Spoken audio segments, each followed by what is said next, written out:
जो मूवी शूवियंस हैं वो तो जानते हैं कि जो भी मूवी होती है उसको सेंटिमेंट्स के द्वारा, पब्लिक द्वारा इवेलुएट किया जाता है। ठीक है, तो पहले तो करते हैं जय हिंद, क्योंकि मूवी शूवियंस जो है वो जय हिंद भी करते हैं और उनको मूवी की नॉलेज भी अब बहुत ज़्यादा अच्छी हो चुकी है। जो इंसिडेंटली जो गधे लोग हैं उनको पता नहीं होता है अब वो बोलते हैं कि यार आप इतना गाना क्यों गा रहे हो, इधर उधर की बातें क्यों करो, सिर्फ डिजिट्स बताओ कि भाई इतना इतना हो गया नंबर और आगे बढ़ो। ऐसा होता नहीं है कि जब तक वो जो मूवी के आसपास हो क्या रहा है वो समझ में नहीं आएगा, तो आपको ये भी समझ में नहीं आएगा कि नंबर बड़ा और छोटा क्यों। फॉर एग्जाम्पल, आज जो इंसिडेंट हुआ है धुरंधर के साथ, क्या वो अच्छा है या फिर वो बुरा है, या फिर जो एक और पीआर भी एक्टिवेट हो गई है डिवाइड एंड रूल वाली, वो भी सब बातें करेंगे। ठीक है, पहले हम तेरे इश्क में थोड़ा सा निपटा लेते हैं। डे 13 है इसका, बहुत अच्छा बिजनेस कर रही है। कल 3 करोड़ रुपए का बिजनेस कर लिया था इसने, क्योंकि 1 on 1 ऑफर होती है, कई जगह डिस्काउंट्स होते हैं, ट्यूसडे में ऑफर निकलती है। 1.5 करोड़ इसने किया, 108 प्लस 1.5 हो जाता है 109.5, और 153 करोड़ रुपीज़ के आसपास का वर्ल्ड वाइड टोटल भी है। तो बहुत ही फैंटास्टिक रन इसका चल गया है। धनुष की क्रेडिबिलिटी इन हिंदी मार्केट आप कह सकते हो कि थोड़ी सी और सॉलिड हो गई है। एक्टर तो ये बढ़िया माने जाते थे मेरे हिसाब से, एक्टर अच्छे हैं, लेकिन अगर वर्सेटैलिटी भी अगर थोप दी जाए इसके ऊपर, वो मेरे ख्याल से अनफेयर होगा, क्योंकि वर्सेटाइल एक्टर्स और ही तरीके के डायमेंशन के अंदर होते हैं। मेरी नज़र के अंदर is a good artist, he sincere but not a versatile actor for sure. ठीक है, वर्सेटाइल एक्टर की भरी भाषा कुछ और ही होती है धुरंधर के बारे में बात करते हैं। आज जो मैं आपको बोला था जो हुआ है, पहले तो ये हुआ, गवर्नमेंट ऑफ इंडिया ने जो बोला कि जो ट्रू धुरंधर है वो मोदी साहब हैं। तो मोदी साहब की एक फोटो लगा दी, जो आप पीछे भी देख रहे हैं। मोदी साहब की फोटो आपको देखने को मिल गई यहाँ पर फर्स्ट क्लास तरीके से, और काफ़ी लोगों को फिर जलन भी मच गई। फिर एक पीआर एक्टिवेट हुआ कि जितने भी ऐसे एक्टर्स हैं जो बीजेपी के साथ ज़्यादा जुड़े हुए हैं, वो सब आके अचानक से तारीफें करने लग गए इसकी धुरंधर की, कि भाई हमने भी देखी, हमने भी, सबने एक ही दिन देख ली, चाहे वो अनुपम खेर हो, चाहे फिर वो कंगना रनौत हो, चाहे फिर वो अक्षय कुमार हो। जितने भी सो कॉल्ड ये माने जाते हैं कि ये ज़्यादा बीजेपी अलाइंड है, वो सब लोगों ने आके बोलना शुरू कर दिया। बट पॉइंट ये है कि जो लोग इसके खिलाफ बोल रहे हैं, मैं ये मान सकता हूँ कि गवर्नमेंट को क्या पड़ी है किसी भी मूवी के साथ एसोसिएशन करना, और कौन धुरंधर है और कौन नहीं, और काम दिखाना। ये मेरे ख्याल से एक किसी भी मूवी को बायस बनाता है। तो गवर्नमेंट वाला तो मैं मान सकता हूँ कि भाई ठीक है जी, आपने क्यों किया, अवॉइड किया जा सकता था, या तो आप सारी मूवीज को रैंडमली पिक करके करते हो तो मैं मानता। ठीक है, तो ये तो एक्ट मुझे ठीक नहीं लगा पर्सनली, बट जिनको ठीक लगा उनको अच्छी बात है। जो चीज़ मुझे और लगी, जो नेगेटिव पीआर अननेसेसरी हो रही है, कुछ एक्टर्स हैं चाहे वो गवर्नमेंट अलाइंड हो ना हो, वो ये अपनी प्रतिक्रिया रख रहे हैं कि जी मुझे धुरंधर अच्छी लगी। बहुत अच्छी बात है ना, धुरंधर अच्छी पिक्चर है, देश के लिए बात करती है, और कोई भी ऐसी नेगेटिव चीज़ इसके अंदर नहीं दिखाई गई है। बड़ा सिंपल दिखाया गया है कि टेररिज्म पाकिस्तान में किस तरीके से होता है, उसको पॉलिटिकल विंग्स कैसे मिलते हैं, उसको जो गैंगस्टर विंग्स जो हैं वो कैसे होते हैं, ये गैंगस्टर और पॉलिटिशियन कैसे मिल जाते हैं, कहीं ना कहीं वो वहाँ की जो पुलिस और आर्मी भी इसके अंदर शामिल हो जाती है, वो सब क्या है आपको देखने को मिलता है। और उसमें फिर हम लोग अपने क्या फिट कर रहे हैं ताकि हमारी जो कंट्री है वो सेफ गार्डेड रहे। तो इसमें बुरी बात क्या है मुझे नहीं पता, क्योंकि सारे एक्टर्स अगर आके नहीं बोलते हैं तब हमें तकलीफ होती है कि भाई आपने एक दूसरे को सपोर्ट नहीं किया। यहाँ पे तो सपोर्ट कर रहे हैं और ये अच्छी पिक्चर है। बट कुछ लोगों को इसमें पैटर्न नजर आया कि एक वही इंसान है जो यूरी भी बनाता है, ये वही इंसान है जो धुरंधर बनाता है, और फिर उसके बाद ये वही दोनों इंसान है जिसको गवर्नमेंट आके कुछ ना कुछ सपोर्ट करती है। जब गवर्नमेंट आके कुछ ना कुछ सपोर्ट करती है तो फिर कहीं ना कहीं वो मूवी फिर द कश्मीर फाइल के जोन के अंदर चली जाती है। मुझे लगता है कि यार गवर्नमेंट के अपने एजेंडाज होंगे, लेकिन क्या वो हर बारी गलत होते हैं, इसको इस नज़रिए से देखना भी गलत है।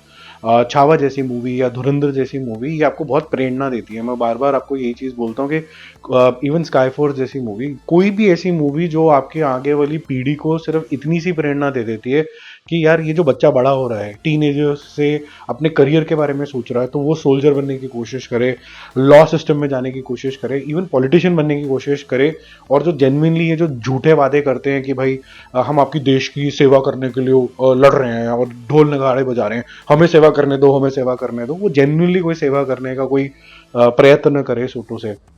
तो मैं चाहूंगा कि ऐसी कोई भी मूवी जो आपको इस डायरेक्शन के अंदर प्रेरणा करती है, वो किसी भी रीजन से, चाहे वो उसके पीछे पॉलिटिकल रीजन हो चाहे ना हो, वो जनता कैसे कंज्यूम कर रही है उसको वैसे देखना चाहिए। जनता धुरंधर को ऐसे कंज्यूम कर रही है कि इंडिया भी कुछ कर सकता है, इसके पास भी इस तरीके के स्पाइस होते हैं, इंफॉर्मेशन होती है, ये भी मुंह तोड़ जवाब दे सकता है। तो उससे प्रेरणा मिलेगी कि क्या मैं इसका हिस्सा बन सकता हूँ कि नहीं बन सकता हूँ। तो वो सोचेगा बच्चा कि भाई मैं फोर्सेस कैसे ज्वाइन कर सकता हूँ, रॉ कैसे ज्वाइन कर सकता हूँ। तो मेरे ख्याल से तो अच्छा है। जहाँ नेगेटिव बातें हो रही हैं कि भाई इसको ज़बरदस्ती, क्योंकि इसको बड़ा बनाना है, वो गलत है कि भाई अब मैं बोल दूं कि भाई एक जेम्स बॉन्ड जैसी पिक्चर स्पाई थ्रिलर बना रहा है कोई वाईआरएफ, तो मैं उसको डाउनग्रेड कर दूं। ये जबरदस्ती की ईर्ष्या है। और मैंने ये पैटर्न देखा है, वाईआरएफ से प्रॉब्लम नहीं है। जब वाईआरएफ बड़ा हो रहा था तो बहुत प्यारा लग रहा था, जब करण जौहर बड़ा हो रहा था तो बहुत प्यारा मिल रहा था, जब अक्षय कुमार बड़ा हो रहा था तो सेल्फ मेड, ये सब सेल्फ मेड थे। जब ये एक मुकाम पे पहुंच जाते हैं तो नफरतें शुरू हो जाती हैं। ऐसी कार्तिक आर्यन एक स्टेज पे पहुंच गया है, अब नफरतें शुरू हो गई। जब यहां तक पहुंच गया तो वो चिड़न की वजह से होता है कि ये बड़े कैसे हो गए, ये कुछ भी कंट्रोल क्यों कर रहे हैं। वो कंट्रोल नहीं कर रहे हैं, वो अर्न कर चुके हैं।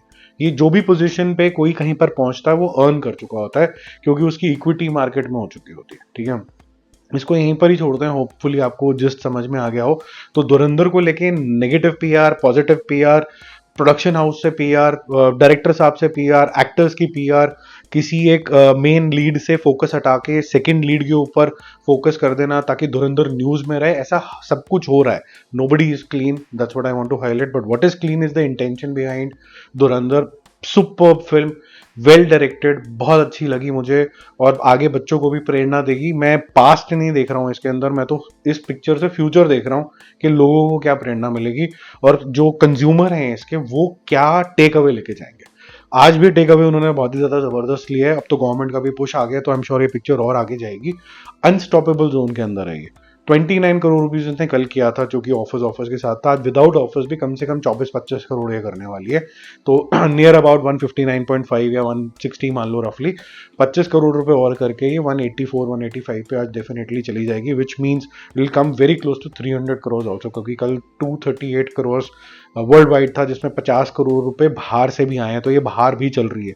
लोग कह सकते हैं कि भाई इंडिया में आपने कुछ गेम कर दी, ये कर दिया, लेकिन फिर बाहर वो कौन से समझदार लोग हैं जो देख रहे हैं, अप्रिशिएट कर रहे हैं, तभी ये हो रहा है। It's a good film. I think ये Dhurandhar will give, Dhurandhar 2 specifically will give a tough competition to Toxic also.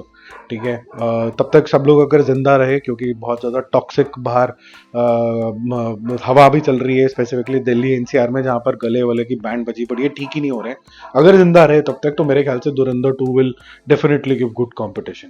तो आज का टोटल हो जाता है 185 crore rupees world wide total. Most probably ये 290 के आसपास हो गया होगा। और जब इतना क्लोज आ जाता तो अचानक से जो मेकर्स आ रहे हैं वो ये भी अनाउंस कर देते होते कि 300 अभी से ही हो गया। तो हो सकता है आपको 300 का भी पोस्टर फटाफट से देखने को मिल जाए। ऑक्यूपेंसी लेवल बिल्कुल ही इंटरेस्टिंग रहे हैं, लोगों को इंटरेस्ट आता है इसके अंदर।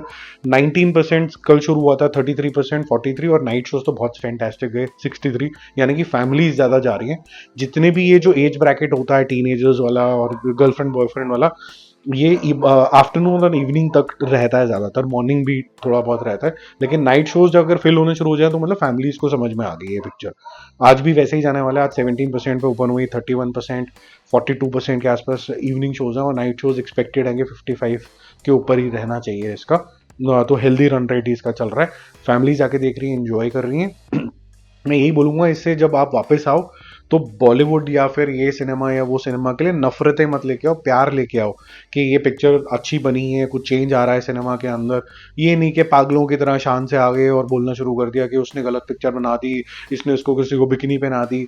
जबरदस्ती की जो कॉन्वर्सेशन जो हैं, ये मेरे ख्याल से राइट फीडबैक भी नहीं देती हैं, इंडस्ट्री के अंदर डिवाइड भी क्रिएट करती हैं, और सिनेमा कभी आगे जाएगा भी नहीं उस वजह से। ठीक है, तो मेरा तो यही निष्कर्ष है इसके ऊपर। एक दो बारी से सेम बातें होती चली जा रही हैं, तो कल से तो मैं ये वाली बातें नहीं करने वाला। बट इससे रिलेटेड न्यूज हर रोज कुछ ना कुछ क्रिएट हो रही है, और आने वाले 2-3 दिन तक होगी, क्योंकि इसके पीछे बहुत सारी अलग अलग लोगों की पीआर मैसिव तरीके से एक्टिवेट हो गई है। और ये आपको ट्विटर पे जाओगे, आपको बिल्कुल क्लियर तरीके से दिखना शुरू हो जाएगा। जल्दी मिलते हैं रिव्यूज और अपडेट्स के साथ। स्टे कनेक्टेड, बाय बाय, जय हिंद।